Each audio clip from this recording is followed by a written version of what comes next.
Hi everybody. This is lecture part two for week three. In the last lecture, we talked about Skinner and his boxes and his rats and a little bit of reward schedules. And I ended the video by saying that we can't just use food to motivate people. We tend to be a little bit more complex than that. Well, we can use food, but we'll talk about that in a little bit. There are four types of things that we can use as reward structures for gamification systems, as defined by Zuckerman. The first is it forms an acronym SAPS, SAPS, and that stands for status, access, power, and stuff. And it's organized in this way because this is the order that Zuckerman feels should be used the most. He feels that status is the easiest and stuff is the most difficult and problematic. So what does he mean by status? By status, he means things like giving gold member status to frequent flyer programs or becoming the mayor in Foursquare. You get to show that you are a higher level than another person, but at the exact same time, it doesn't actually have any meaning besides what the person attaches to it. Access, on the other hand, involves having the ability to get more out of the system, having the ability to, for example, go live in YouTube.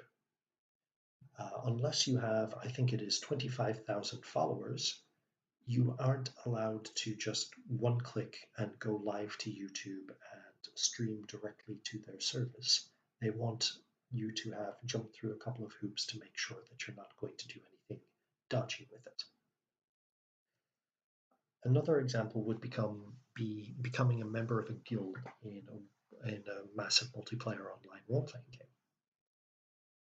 This would give you access to guild resources and give you access to other opportunities. If you're interested, this of course can end up being abused, and there are some beautiful examples in the discussions on EVE Online and how somebody managed to rip off the various guilds. Power. The next one, P, stands for power, and this is giving people authority, giving people power to make decisions, moderate content in online community, become a moderator on Wikipedia, become a moderator on Reddit. All of these have devolved responsibilities and have certain attraction to designers as they can push some of the resources that they would normally have to devote to moderating a community or to policing a community to the community itself. And it helps to build this sense of community. And finally, we have stuff. Going back to the lecture that we had on the examples of gamification throughout history, some of the very earliest examples of points-based gamification were the stamp systems that were used to trade in for extra stuff. Coffee shops still use those today, as do the point systems and point card systems of all the supermarkets out there. Buy a certain amount of things and get other things free. If anything, the points cards are just a slightly more complex version of the stamp system and a less transparent version where the interval of reward is not as widely known. We talked about intervals of reward in the last lecture. But there are some problems with giving of rewards, and we can break those problems down into two types, which are the financial costs and the psychological costs. So let's take a look at the financial costs first. First of all, stuff costs escalate. That lovely little exponential graph just above my head shows how over time what seems like a small expense can grow and grow and suddenly explode to the point that you don't have access to that amount of stuff, and you can end up with the system overtaking the actual primary product. We discussed that a little bit when we were talking about the air frequent flyer points and airline credit cards, why the banks won't let the airlines go under. Another thing we have to think about is the design time costs. It's very easy to implement a very simplistic system like buy 10, get one free.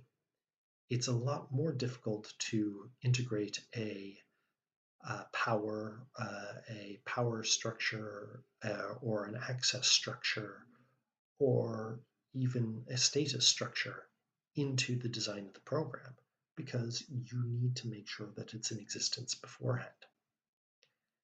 There are also potential dangers of devolving power. Handing power over to people can be problematic. The lovely individual in the pictures below the writing is a classic example from this year.